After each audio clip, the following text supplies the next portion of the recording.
लोगों को जेएनयू की तरफ से क्रांतिकारी इस्तकबाल करता हूं। आपको जय भीम और लाल सलाम पेश करता हूं। अभी हमारे साथ जो हमारे साथी हैं, अलग अलग तरीके से उन्होंने अपनी बातचीत को रखा और आइडिया ऑफ इंडिया क्या है हमारे लिए उसको रखने की कोशिश की। मैं उन चीज़ों को दोहराऊंगा नहीं, कुछ बातों को जोड़ते हुए अपनी बात को ख़त्म करूंगा, इस सेशन को कंक्लूड करूंगा। सबसे पहली बात यह है कि आज इस सेशन को हम सारे स्टूडेंट्स लोग चेयर कर रहे हैं। ये भी अनप्रेसिडेंटेड है उमर। अक्सर हम लोग उधर होते थे और आप लोगों को सुन रहे होते हैं, तो शायद आप लोगों ने इस बात को समझ लिया है कि हमको सुनना क्यों ज़रूरी है, क्योंकि हमारे ऊपर जो हमला हो रहा है, शायद हमको सुनने के बाद इस बात का पता लगाया जा सके कि आगे हम लोगों को करना क्या है और आइडिया ऑफ इंडिया में जोड़ना क्या है। हम पहले तो ये बात स्पष्ट कर दें कि उमर से हम पॉलिटिकली बहुत अलग अलग हैं और उसकी बहुत सारी बात को नहीं मानते हैं, लेकिन इस बात को ज़रूर मानेंगे कि हम 2019 में पीएम कैंडिडेट नहीं होने वाले हैं, क्योंकि हमारे लिए भी पीएचडी ख़त्म करना अब एकेडमिक रिस्पॉन्सिबिलिटी कम है, पॉलिटिकल रिस्पॉन्सिबिलिटी ज़्यादा है। क्योंकि इतनी बार सब्सिडी कही गई है, तो हम लोग भी सोच रहे हैं कि एक अच्छा सा पीएचडी सबमिट कर दें, फिर देखते हैं कुछ सब्सिडी के पीएचडी का होता क्या है। क्योंकि इस देश में दो तरफा लड़ाई है। दो तरफा लड़ाई इस मायने में है कि आपको सिर्फ एजुकेशन को बचाना नहीं है, आपको एजुकेशन को बनाना भी है। देश को सिर्फ बचाना नहीं है, देश को बनाना भी है। लोकतंत्र और संविधान को सिर्फ बचाना नहीं है, लोकतंत्र और संविधान को बनाना भी है। इसीलिए दोहरी लड़ाई है। दोहरी लड़ाई की जब हम बात करते हैं, निश्चित तौर पे इसकी शुरुआत आज नहीं हुई है, काफ़ी पीछे जा कर के इसको देखना पड़ेगा। और आज जब अगर हम अंबेडकर, गांधी, भगत सिंह, पेरियार, फूले, कबीर, गुरु नानक, तमाम लोगों का नाम ले रहे हैं, तो इसकी ज़रूरत क्यों पड़ रही है, इस बात को हमको समझना पड़ेगा। और जहाँ तक मेरी समझदारी है, तो मैं ये समझ पा रहा हूँ कि दुष्यंत ने एक बात कही है, कहाँ तो तय था चिरागा हर एक घर के लिए, कहाँ चिराग मयस्सर नहीं शहर के लिए। जो लोकतंत्र, जो संविधान हम आज़ादी के बाद बनाए थे, जिसमें हमने बहुत सारे सपने देखे थे, बहुत सारे मूल्य हम लोगों ने अपनाए थे उस संविधान के अंदर, आज वही खतरे में है। आज उसी को बचाना एक चुनौती बन गई है। तो उससे आगे जा कर के हम क्या करेंगे, शायद इसको सोच नहीं पा रहे हैं। लेकिन सही कहा, ब्रेक और कंटिन्यूएशन को हमको एक साथ देखना पड़ेगा।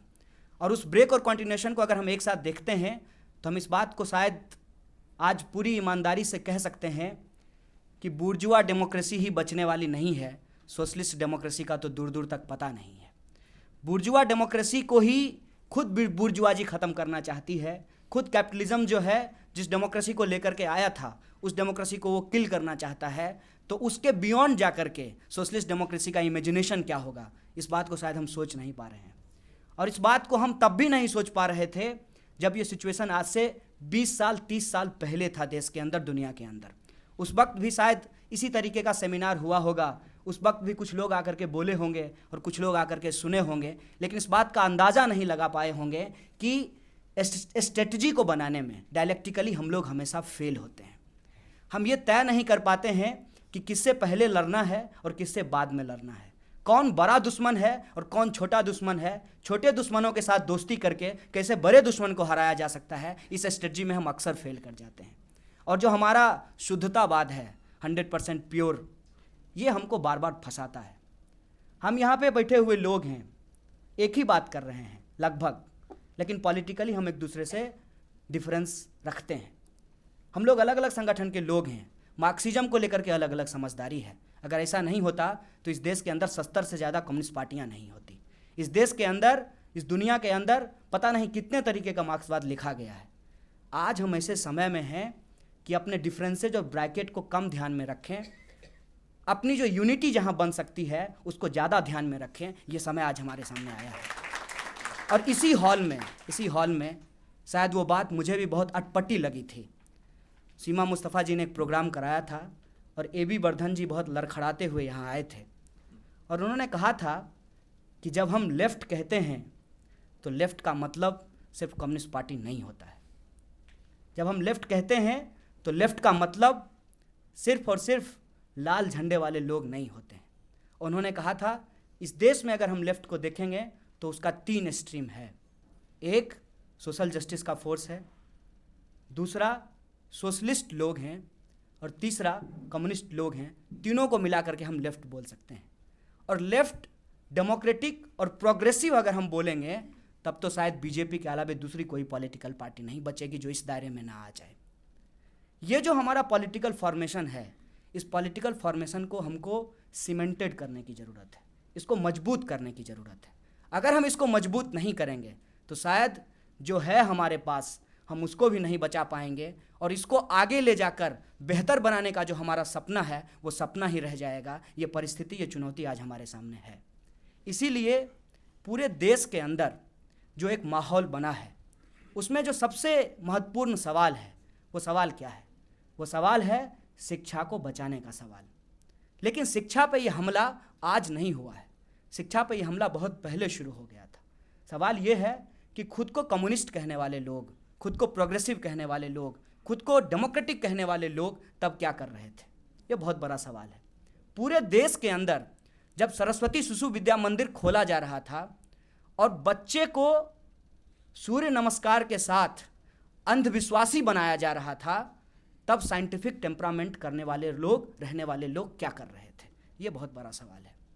कभी भी इस देश के अंदर जो सामाजिक आंदोलन हुआ, जो राजनीतिक आंदोलन हुआ और जो राजनीतिक पार्टियां अपने आप को प्रोग्रेसिव कहती हैं, उन्होंने कभी भी शिक्षा को एक राजनीतिक सवाल नहीं बनाया।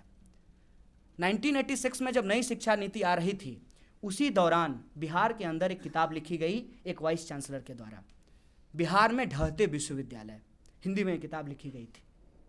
ये बात 80s की है। उस वक्त स्टेट यूनिवर्सिटी को बर्बाद किया जा रहा था। तब सेंट्रल यूनिवर्सिटी में जो पढ़ने वाले लोग थे उनको ध्यान नहीं आया कि आज स्टेट यूनिवर्सिटी की बारी है, कल सेंट्रल यूनिवर्सिटीज़ की बारी आएगी।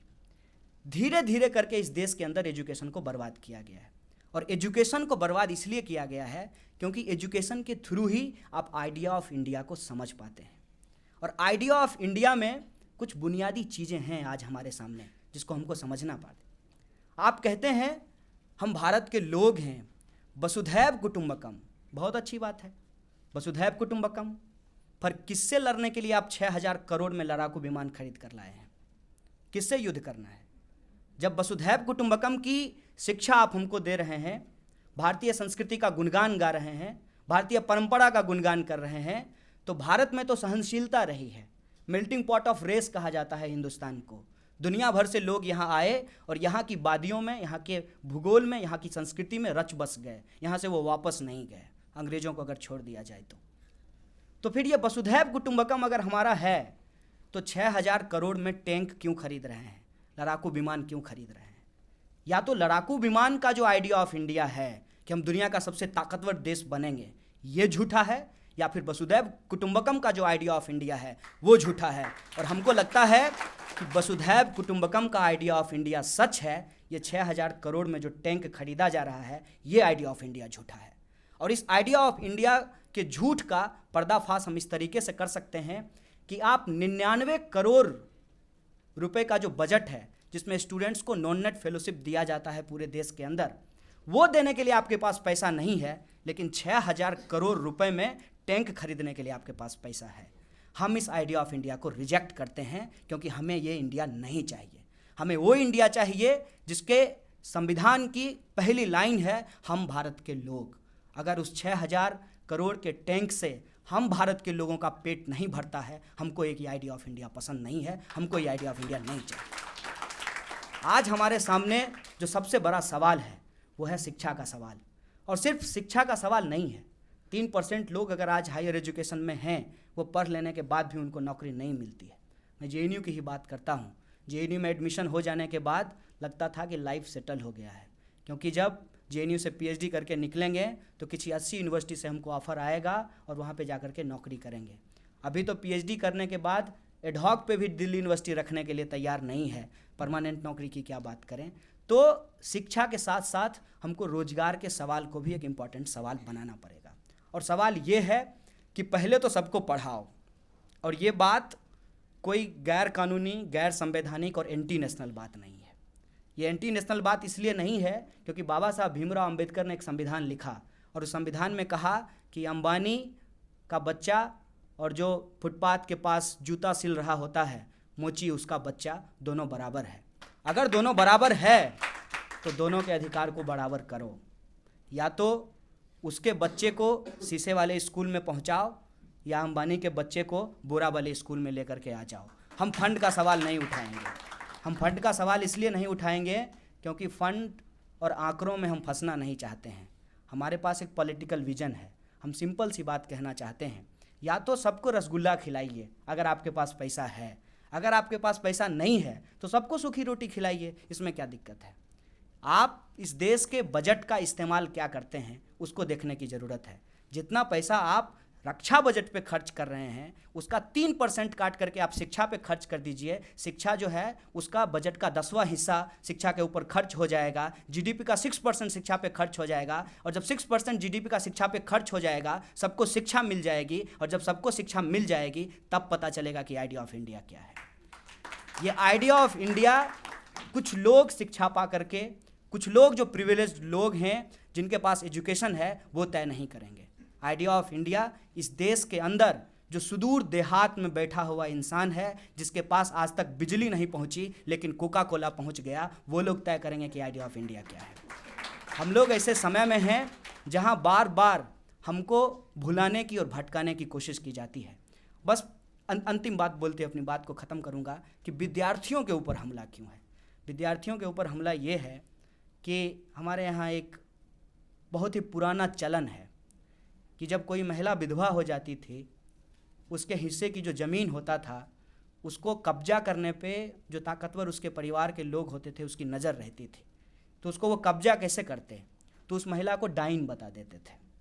जब महिला को डाइन बता दिया तो उसके ऊपर अब कुछ भी अत्याचार होगा तो पूरे सोसाइटी की सिंपैथी उसके साथ नहीं होती थी।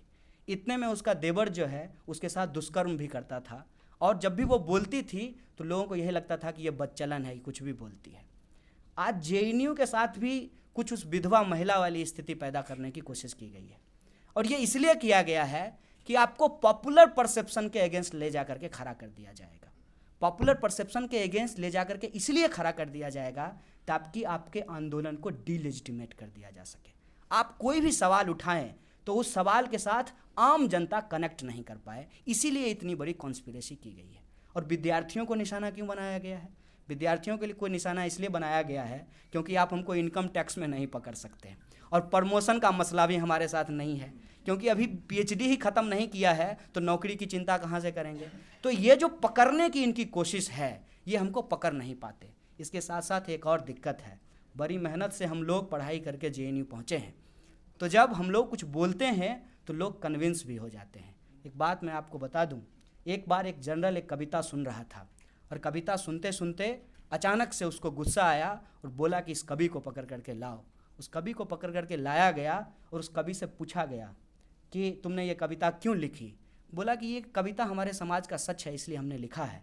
बोला ये बात तो तुम ठीक कह रहे हो, तो यही सच लिखने के लिए तुम मारे जाओगे, सही बोलने के लिए तुम मारे जाओगे, क्योंकि तुम्हारी कविता सुनकर मैं भी कन्विंस होने लगा था। यही इस देश की स्थिति है कि हम लोग जो बात कर रहे हैं उससे इनका ही जो वोट बैंक है, इसका ही जो मास बेस है वो कन्विंस होना शुरू हो गया है। इसीलिए मैं कभी नहीं कहता हूं कि आरएसएस और बीजेपी माइनॉरिटी के खिलाफ है। आरएसएस और बीजेपी इस देश के अंदर मेजॉरिटी के खिलाफ है, क्योंकि इस देश में मेजॉरिटी गरीबों का है, इस देश में मेजॉरिटी पिछड़े हुए लोगों का है, दलितों का है, शोषितों का है। ये जो सरकार है ये माइनॉरिटी विरोधी रिलीजन के बेस पे है, लेकिन अगर इकोनॉमी के बेस पे आप देखेंगे तो ये मेजॉरिटी विरोधी सरकार है। और इस मेजॉरिटी विरोधी सरकार को अगर आप सही तरीके से एक्सपोज नहीं करेंगे तब ये मेजॉरिटी का सरकार बनाता रहेगा। अगर इसको आप सही से एक्सपोज करेंगे तो ये सरकार माइनॉरिटी की हो जाएगी, और माइनॉरिटी की सरकार इत्तेफाक से डेमोक्रेसी में चलती नहीं है। इसीलिए हम डेमोक्रेसी के पक्ष में हैं, कॉन्स्टिट्यूशन के पक्ष में हैं। बहुत बहुत शुक्रिया आप तमाम लोगों का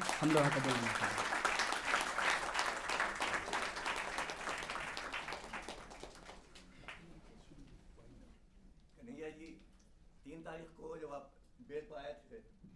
तो हम वहीं थे जेएनयू में, वहाँ पर जो जोश था वो देखा हमने। फिर 8 मार्च को वीमेंस डे में हम आपके घर गए, 1 घंटा वहाँ रहे, आपके बाबूजी से बात हुई, आपकी भाभी थी वो आपके बारे में बताएंगे। आप बहुत तेज थे बचपन से, जब 4 साल के थे। रवीश कुमार ने आपसे ये पूछा कि सब हंगामे के बाद क्या होने वाला है, और अभी कहा गया कि आप 2009 में तो प्राइम मिनिस्टर नहीं होंगे, इसलिए कि बहुत कम वक्त है, उसके लिए लंबी तैयारी करनी पड़ती है, तो आखिर आगे प्रोग्राम क्या है ये हम आपसे जानना चाहते हैं। ये सवाल बहुत लंबा है, इसका जवाब सिर्फ मैं एक लाइन में देना चाहता हूँ। Take 3-4 questions, इसके बाद एक साथ जवाब। इसका जवाब सिर्फ हम एक लाइन में देना चाहते हैं कि हम लोग स्टूडेंट हैं, और जब जेएनयू आए, जेएनयू से पहले भी हम लोग पढ़ते पढ़ते इस बात को समझ गए कि संगठित होना जरूरी है। तब अम्बेडकर को पढ़ा नहीं था, आज बाबा साहब को जब पढ़े हैं तो श्योर हो गया है कि शिक्षित हो, संगठित हो, संघर्ष करो, संगठित होना जरूरी है। इसीलिए स्टूडेंट यूनियन से जुड़ गए। अब स्टूडेंट यूनियन से जब जुड़े, उसमें भी एक क्वालिटेटिव डिफरेंस था कि जो एबीवीपी या दूसरे भी पॉलिटिकल पार्टी के जो स्टूडेंट विंग थे, वो स्टूडेंट से उनको ज़्यादा मतलब नहीं था। उनका पूरा कोशिश होता था कि किसी तरीके से स्टूडेंट्स यूनियन का चुनाव जीतना है, फिर जाकर के कहीं से एमपी एमएलए बनना है, उनका यही पूरा पैटर्न होता था। इसीलिए हम लोगों को वो अट्रैक्ट किया नहीं। हम अपने साथ और भी कुछ साथी ऐसे संगठन को जुड़ गए जो स्टूडेंट के सवाल पे काम करता है, मसलन कि बाथरूम में पानी क्यों नहीं आ रहा है, लाइब्रेरी क्यों नहीं खुली है, इस तरीके के सवालों को लेकर के लड़ता है। धीरे धीरे पॉलिटिसाइजेशन होता गया और आज इस मोड़ पे खड़े हैं। तो आपके सवाल का एक लाइन जवाब यही हो सकता है कि हम लोग ये जो पॉलिटिकल सिस्टम है अभी का, उसमें कोई अल्टरनेटिव नहीं ढूंढ रहे हैं। हम लोग अल्टरनेटिव पॉलिटिक्स की बात कर रहे हैं, और अल्टरनेटिव पॉलिटिक्स ये है, ऐसा नहीं है कि हमारे पास अल्टरनेटिव है, नहीं, हमारे पास अल्टरनेटिव भी है। जैसा अगर मौका मिले तो वो भी हम बताएं। सिंपल सी एक बात आपको बताते हैं, अभी 5 राज्यों का चुनाव का रिजल्ट आया है।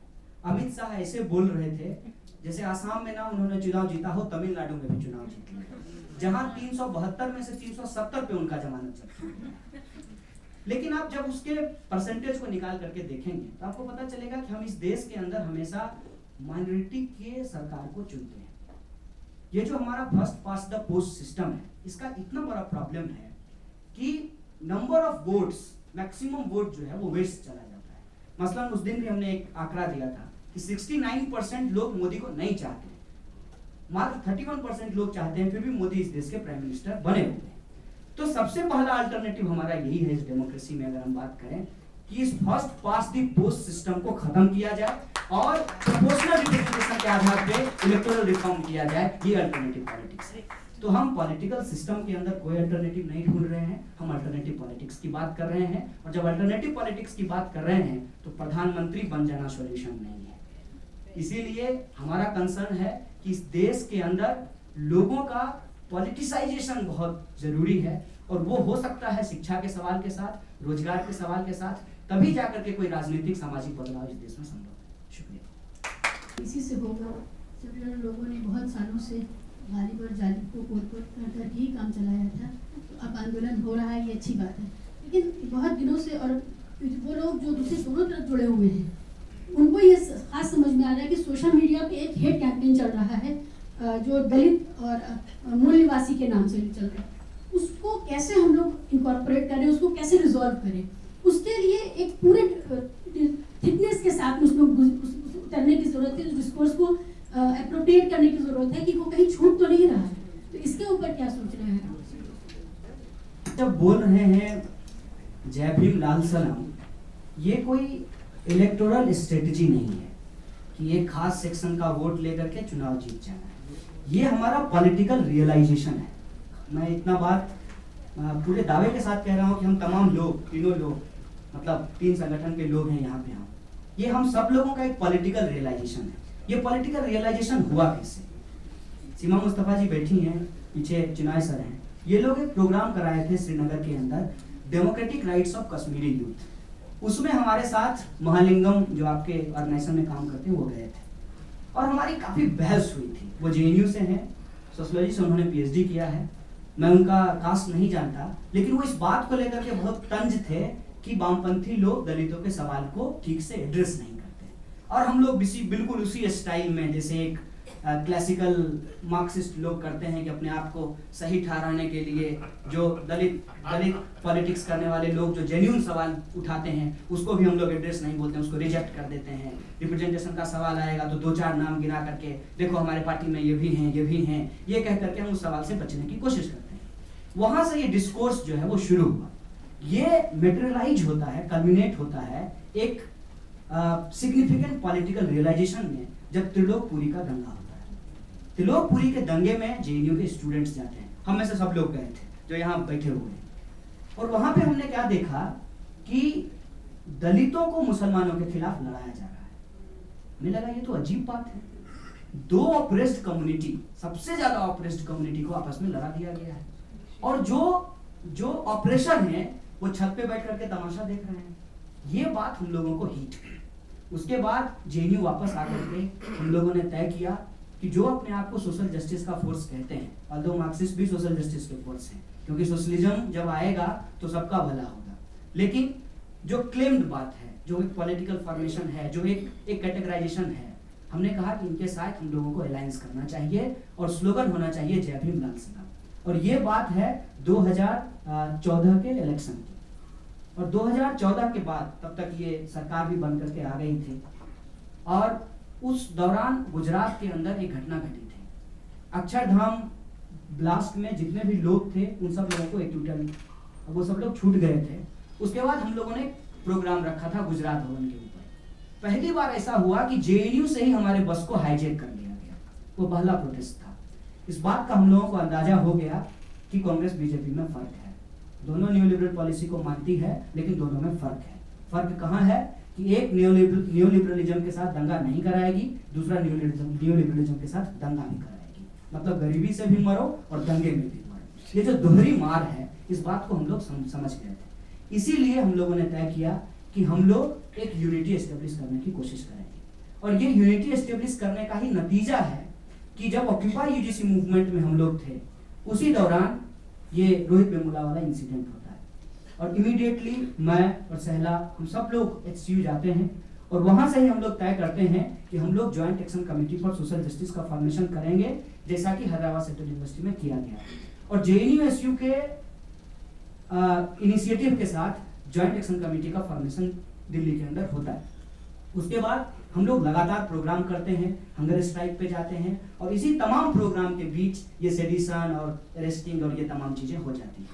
तो हम जो ये सवाल उठा रहे हैं जय भीम और लाल सलाम का, बेसिकली ये सवाल जेएनयू के अंदर एक प्रोफेसर थे, प्रोफेसर तुलसीराम, वो हमेशा बोलते थे कि कोई भी सामाजिक आंदोलन, खास करके जो शोषितों की मुक्ति की बात करता है, वो आइसोलेशन में इस देश के अंदर जिंदा नहीं रह सकता है। महिला अधिकार की बात करने वाले लोग, पर्यावरण को बचाने वाले लोग, मजदूरों के हक अधिकार की बात करने वाले लोग, विस्थापित लोगों के राइट्स की बात करने वाले लोग, जो जल जंगल जमीन के लिए लड़ रहे आदिवासी लोग हैं, दलित हैं, जो ट्रेड यूनियन की लड़ाई लड़ते हैं, जो मजदूरों के हक अधिकार की बात करते हैं, जो किसानों की बात करते हैं, जो विद्यार्थी आंदोलन में शरीक होते हैं, इन तमाम सामाजिक आंदोलन को करने वाले लोगों को एकजुट होना पड़ेगा, और इनकी एकजुटता से ही इसका कल्मिनेशन इस रूप में होना चाहिए कि हम किसी भी फासिस्ट रेग्रेसिव गवर्नमेंट या रिजीम को इस देश के अंदर नहीं आने देंगे। ये कमिटमेंट हम लोगों को करना पड़ेगा, ये यूनिटी हम लोगों को बनानी पड़ेगी, और इस यूनिटी को बनाने का प्रयास हम लोगों ने किया है। एक हद तक ये सफलता मिली है। अगर हम क्रिटिक सुनने के लिए तैयार हैं, जेन्युइन क्रिटिक है, तो हम सुने, और पूरे ईमानदारी के साथ, रियलाइजेशन के साथ अगर हम इसको सर्कुलेट करेंगे, इसको बाहर निकालेंगे, तो निश्चित तौर पर बड़ी आबादी के बीच में हमारा एक्सेप्टेंस बढ़ेगा। और कुछ जो ठेकेदार लोग हैं उनसे डरने की जरूरत नहीं है। हर जगह कुछ ना कुछ ठेकेदार होते हैं, लाल नीला हरा, हर जगह कुछ ना कुछ ठेकेदार बैठे हुए हैं, उनसे घबराने की जरूरत नहीं है। क्योंकि जब आप सही बात करेंगे तो इस देश की जनता की खासियत है कि वो आपको अपने सराखों पे बिठा लेगी, इसलिए ठेकेदारों से घबराने की जरूरत नहीं है। सही बात करना है, पॉलिटिकल रियलाइजेशन के साथ जीवन में आगे बढ़ना है, कोई चुनावी रणनीति नहीं बनानी है, समाज को बदलने की रणनीति बनानी है। तो जो समाज के शोषित लोग हैं, बेशक वो आपके पीछे रैली कर जाएंगे, वो आपके पीछे आ जाएंगे। और मैं जगह जगह जा रहा हूँ, मैं पूरी ईमानदारी से आपको बताता हूँ, जो सबसे बड़ा सपोर्ट हम लोगों को मिल रहा है वो दलित और मुस्लिम कम्युनिटी से मिल रहा है। ये हमारी जीत है, ये हमारा वार ऑफ परसेप्शन में बीजेपी को राइट विंग को इस देश के अंदर डिफीट किए हैं। इसीलिए घबराने की जरूरत नहीं है, लगातार ईमानदारी से आगे बढ़ते रहने की जरूरत है। अपने ख्याल से आज 20-25 साल हो गए हैं दलित जो है, और उसके पहले भी आपने देखा होगा बाबू जगजीवन राम की बात में कह रहा हूँ, उसके बाद आप आज तक रामविलास पासवान तक हम आ गए हैं, मायावती और काशीराम बीच में है, लेकिन हम देख रहे हैं कि दलितों के जो नेता है जो जय भीम के नाम पे बात करते हैं वो पार्टियों में बटे गए हैं, और जब बीजेपी हो या कांग्रेस हो या बाकी हो, और आपने देखा होगा कि रामदास अठौले हमारे महाराष्ट्र में एक रिपब्लिकन पक्ष था, अभी और 20 तो रिपब्लिकन पक्ष हो गए हैं। तो जो आप संगठित होने की बात करते हैं, एक संघर्ष करने की बात करते हैं, वो इसके लिए कितनी बड़ी अड़चन पैदा करते हैं, क्योंकि वो बढ़ जाते हैं। इसके बारे में आप इसके बारे में क्या कहेंगे उन लोगों के बारे में जो पार्टियों में बच जाते हैं, पोजीशन ले लेते हैं, गवर्नर्स बन जाते हैं, इसके बारे में क्या कहेंगे और वो संगठित कैसे नहीं? देखिए, किसी भी, पता नहीं मैं इस सवाल के जवाब को देने के लिए कितना अप्रोप्रिएट हूँ, लेकिन मैं अपनी समझदारी से आपको कुछ कहना चाहता हूँ, जरूरी नहीं है कि सही हो। हम किसी भी देश का इतिहास जब उठा करके देखते हैं, वहाँ के पॉलिटिकल फॉर्मेशन को देखते हैं, तो एक साथ कई तरीके का पॉलिटिकल फॉर्मेशन होता है। जैसे रसिया को ही उठा करके देखें, क्योंकि वहाँ रेवोल्यूशन हुआ था, तो बॉल्शेविक और मंशेविक से पहले वहाँ एक दूसरी बड़ी लेबर पार्टी थी, उसके अलावा बहुत सारी पार्टियां थी। लेकिन रेवोल्यूशन जब होना हुआ तो वो बॉल्शेविकों के नेतृत्व में हुआ। कहने का मतलब ये है कि भारत में भी अगर हम देखें, सिर्फ स्टूडेंट पॉलिटिक्स के इतिहास को अगर देखें, तो एक साथ 8 संगठन शहर देश के अलग अलग इलाकों में बने थे। बाद में 1936 में वो तमाम संगठन एक साथ होकर के ऑल इंडिया स्टूडेंट फेडरेशन के रूप में कल्मिनेट हो गए लखनऊ में। तो हम ये कह रहे हैं कि भारत में कम्युनिस्ट पार्टी की भी अगर बात करें तो बहुत सारी कम्युनिस्ट पार्टियां हैं, दलित ऑर्गेनाइजेशन की भी बात करें तो बहुत सारे दलित ऑर्गेनाइजेशन हैं। लेकिन हम सबका पॉलिटिक्स क्या है? हम सबका पॉलिटिक्स ये है कि जो सोसाइटी का एस्टेब्लिशमेंट है, hierarchy, patriarchy, casteism, capitalism, brahminism, ये तमाम तरीके का जो एस्टेब्लिशमेंट है, इसके खिलाफ हम लोग लड़ रहे हैं। हम सब लोग जो है वो इसको बदलना चाहते हैं। तो मर्जर या यूनिटी ये दो पॉलिटिकल पार्टी के चाहने से नहीं होता है, उसके लिए एक ऑब्जेक्टिव कंडीशन तैयार होता है, उसके लिए एक मेटेरियलिस्टिक कंडीशन तैयार होता है। और हमको लगता है कि मेटेरियलिस्टिक कंडीशन तैयार हो रहा है। मेटेरियलिस्टिक कंडीशन इस रूप में तैयार हो रहा है, मैं बिस्मार्क को एक बार पढ़ा था कि बिस्मार्क को जर्मनी को यूनाइट करना था, लेकिन उसके चाहने से तो यूनाइट होता नहीं। तो उसने क्या किया कि फ्रांस को उस्काया, फ्रांस ने जर्मनी के ऊपर हमला किया और दोनों जर्मनी आपस में यूनाइट हो गए। तो हम लोग बीजेपी को उकसा नहीं रहे, बीजेपी खुद ब खुद हमारे ऊपर हमला कर रही है, और वो हमला इतना तेज है कि हर किसी को ये महसूस हो रहा है, चाहे वो टीचर हो, स्टूडेंट हो, मजदूर हो, किसान हो, कि ये सरकार हमारे खिलाफ है। ये रियलाइजेशन हर किसी को है। अगर ये रियलाइजेशन हर किसी को है और इसी को अगर मिनिमम यूनिटी बना दिया जाए, हमको नहीं लगता कि इसमें अलायंस बनने में, यूनिटी बनने में कोई दिक्कत होगी। दिक्कत तब होती है जब हम मैक्सिमम यूनिटी की कोशिश करने लगते हैं। मिनिमम यूनिटी बनाते हैं, आरएसएस बीजेपी को हराते हैं, डेमोक्रेसी और लोकतंत्र को बचाते हैं, फिर इसका स्वरूप क्या होगा बाद में देखा जाए। Last question. अच्छा, इनका सवाल मैं आपसे पूछना चाहता हूँ कि हमने ये देखा है कि आप जब जेल से छूट के आए उसके बाद आपको मीडिया ने बहुत अच्छे ढंग से पेश किया और एक अलग छवि आपकी जो है वो देश के सामने उभर के सामने आई। तो ये जो देश का मीडिया है जो ज्यादातर कॉर्पोरेट कंपनियों का जो है हिस्सा बन गया है, इसके बारे में आप क्या सोचते हो? इसकी भूमिका इस आपके आंदोलन में किस रूप में होगी? एक्चुअली कलेक्टिव से ये दो कमेंट वो था।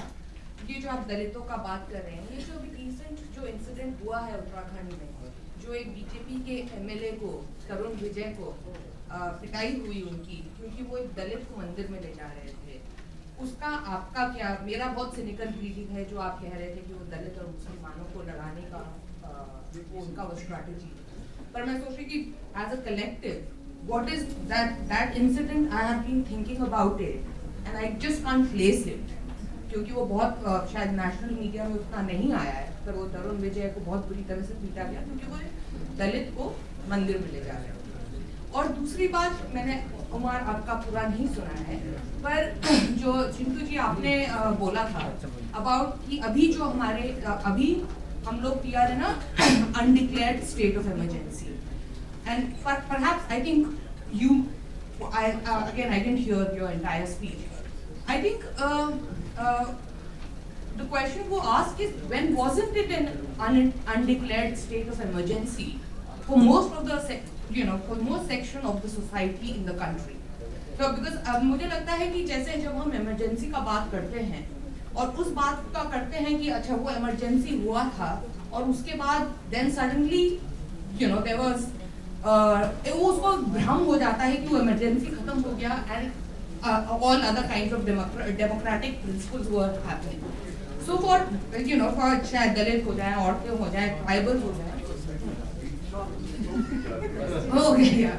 So yeah, I just wanted to know about these two things, that especially about the Tarun Vijay. आप AISF से हो, आइसा, SFI, उमर, चारों की सियासत को मैं जानता हूँ, लेकिन आप तीनों लोगों के जो बड़े हैं, उन तीनों के बीच में आने वाले समय में स्ट्रगल में एक साथ होने की संभावना देश में मुझे लगता है आपने दिखाई है. उन लोगों में होगी कि नहीं होगी इस संभावना पे आप थोड़ा अच्छा अपनी बात रखें प्लीज. इसी पे खत्म करें क्वेश्चंस, ठीक है ना, क्योंकि बिहार में मैंने कोशिश की थी कोई बात हुआ नहीं, नहीं. नहीं, हाँ ठीक है, सब बता देंगे. दो सवाल हैं. हाँ सब बता देंगे. सबसे पहली बात यह है कि मैं एक बात स्पष्ट कर दूं अपने बाकी साथियों के बिहाफ पर भी, क्योंकि मैं जानता हूं इन लोगों को भी. MP MLA बनना हमारा कोई मोटिव नहीं है. हम अभी स्टूडेंट हैं, अपनी PhD को पूरी रिस्पॉन्सिबिलिटी के साथ कंप्लीट करेंगे. ये हमारी पहली कोशिश है. और हम आंदोलन के लोग हैं. विद्यार्थी होने के नाते शिक्षा को बचाने का आंदोलन, सबको रोजगार दिलाने का सवाल हमारा प्राइमरी सवाल है. और इमीडिएटली जो हम अपना पूरा फोर्स लगा रहे हैं, पूरी एनर्जी लगा रहे हैं, वो रोहित एक्ट को लागू कराने के लिए लगा रहे हैं. ये हमारा पॉलिटिकल पोजीशन है. दूसरा ये है कि ये जो मीडिया वाला सवाल आपने पूछा है, देखिए मैं तो मार्क्सिस्ट हूँ और क्या कॉन्ट्राडिक्शन है रूलिंग क्लास का उसको समझने की कोशिश करता हूँ. और मैं ये समझ पा रहा हूँ कि अभी पूरी दुनिया के अंदर एक प्राइम कॉन्ट्राडिक्शन इमर्ज किया है. वो है contradiction between financial capitalism and productive capitalism. Media houses के अंदर भी जो पैसा लगा हुआ है, बहुत सारे ऐसे मीडिया घराने हैं जिनके पास फिनेंशियल कैपिटलिज्म का पैसा नहीं लगा है, जिनके पीछे जो इन्वेस्टमेंट है वो प्रोडक्टिव कैपिटल का है. इसीलिए प्रिसाइजली वो लोग मोदी सरकार के खिलाफ है, क्योंकि मोदी सरकार का पूरा जो इकोनॉमिक पॉलिसी है वो फाइनेंशियल कैपिटलिज्म के पक्ष में है. जैसे डोनाल्ड ट्रंप की भाषा है वैसे ही मोदी जी की भाषा है. एक कॉन्ट्राडिक्शन ये. दूसरा ये है कि खुद जो दो तरीके के कैपिटलिस्ट हैं उनके बीच में भी एक कॉन्ट्राडिक्शन होता है. मसलन निजाम के नजदीक जाने की कोशिश हर वो सिपह सालार करता है जिसको मंत्री बनना है, वजीर बनना है. लेकिन वजीर भी तो है. वजीर अपने पद को, अपने पोजीशन को क्यों छोड़ दे? तो वजीर भी अपनी ताकत लगाता है. तो मोदी जी के जो वजीर हैं उनसे बाकी सिपह सालार जो है वो खुश नहीं है. ये संभव नहीं है कि एक साथ सबको खुश रखा जा सके. ये अगर अंबानी अदानी को खुश रख रहे हैं तो बाकी बिरला टाटा भी तो हैं. तो इस कॉन्ट्राडिक्शन को अगर हम समझने के लिए तैयार हैं कि आप फाइनेंशियल कैपिटलिज्म के अगेंस्ट में इंटरप्रेन्योरशिप के साथ खड़े हो जाएं, अगर आप FDI के खिलाफ में छोटे दुकानदारों का संघ बना लें, अगर आप बड़ी कॉर्पोरेट लूट के खिलाफ टाई लगाए हुए मजदूरों का यूनियन बना लें, अगर आप बिटवीन टू बिग कैपिटलिस्ट, जो मोदी का समर्थक है और जो मोदी का खिलाफ है, तो जो मोदी का खिलाफ है उसके साथ थोड़ी तालमेल कर लें, तो इसको हराना बहुत मुश्किल नहीं है. ऑल्दो आप अगर रियली मार्क्सिस्ट हैं और सोसाइटी के कॉन्ट्राडिक्शन को समझते हैं. कॉन्ट्राडिक्शन इस सोसाइटी का ये है कि मोदी को तो बहुत बेचा गया, अब की बार मोदी सरकार, अच्छे दिन आएंगे. न्यूज में को बेचने के लिए न्यूज आइटम की जरूरत होती है, और सरकार के साथ रहते हुए सरकार के खिलाफ अगर कोई न्यूज आइटम मिल जाए तो इससे अच्छा क्या है? एक दिन देशद्रोही बना दिया, दूसरा दिन हीरो बना दिया, पहले खड़ा किया फिर मार दिया. तो ये जो प्रोडक्ट को बेचने का सिलसिला होता है हम उसके शिकार हैं. लेकिन हम सिर्फ एक बात बार बार कह रहे हैं कि हम पहले भी लड़ रहे थे, आज भी लड़ रहे हैं, आगे भी लड़ेंगे. कैमरा का फ्लैश रहे या ना रहे, क्योंकि हमारी लड़ाई कैमरे के पक्ष साथ खड़ा होने की नहीं है. हमारी लड़ाई कैमरे को वहां तक पहुंचाने की है जिसका रिपोर्ट नहीं हो पाता है. सैला एक बात कह रही थी, बहुत इंपॉर्टेंट सवाल था कि दिल्ली के अंदर सबसे ज्यादा रिपोर्ट सेक्सुअल हरासमेंट का जेएनयू से होता है। क्यों होता है? क्योंकि रिपोर्ट करने के लिए कोई जगह है जहां इंसान रिपोर्ट कर सकता है, बाकी जगह रिपोर्ट करने के लिए कुछ है ही नहीं। इसीलिए मोदी जी केरला और सोमालिया का फर्क नहीं समझ पाते हैं, क्योंकि सबसे ज्यादा महिला अगर कहीं पे शिकायत दर्ज कराती है तो वो केरल में कराती है, क्योंकि वहां लिटरेसी 93% से ज्यादा है, जिसमें महिलाओं का लिटरेसी पुरुषों से ज्यादा है। तो ये जो सवाल है, इस सवाल को हमको लोगों के सामने लेकर के जाना है, और अल्टरनेटिव पॉलिटिक्स में हर एक वो इंसान जिसका वोट बराबर है, उसके बच्चे को शिक्षा बराबर मिल सके, रोजगार उसकी योग्यता के हिसाब से उसको मिल सके, ये डेमोक्रेसी है, ये इक्वलिटी है। इसके लिए हमको लड़ाई को कंटिन्यू रखना है। और आपने जो कहा, आपके जो बड़े हैं, देखिए हम आपको एक बात बता देते हैं, गांव में बड़े हों या छोटे हों, जब चीता आ जाता है तो सब कोई भागता है। और ये बात हम नहीं बोल रहे, ये बात हम लोग नहीं बोल रहे हैं, ये बात खुद जो है मोदी के भक्तों ने कहा है कि मोदी नहीं शेर है। शेर है तो उसको या तो चिड़ियाघर में रखो या जंगल में पहुंचाओ। अगर तुम नहीं पहुंचाओगे तो हम सब मिल करके उसको जंगल पहुंचा देंगे, यह हमारा कमिटमेंट है। तो बड़े छोटे सब एक साथ हो जाएंगे, क्योंकि ये लड़ाई है।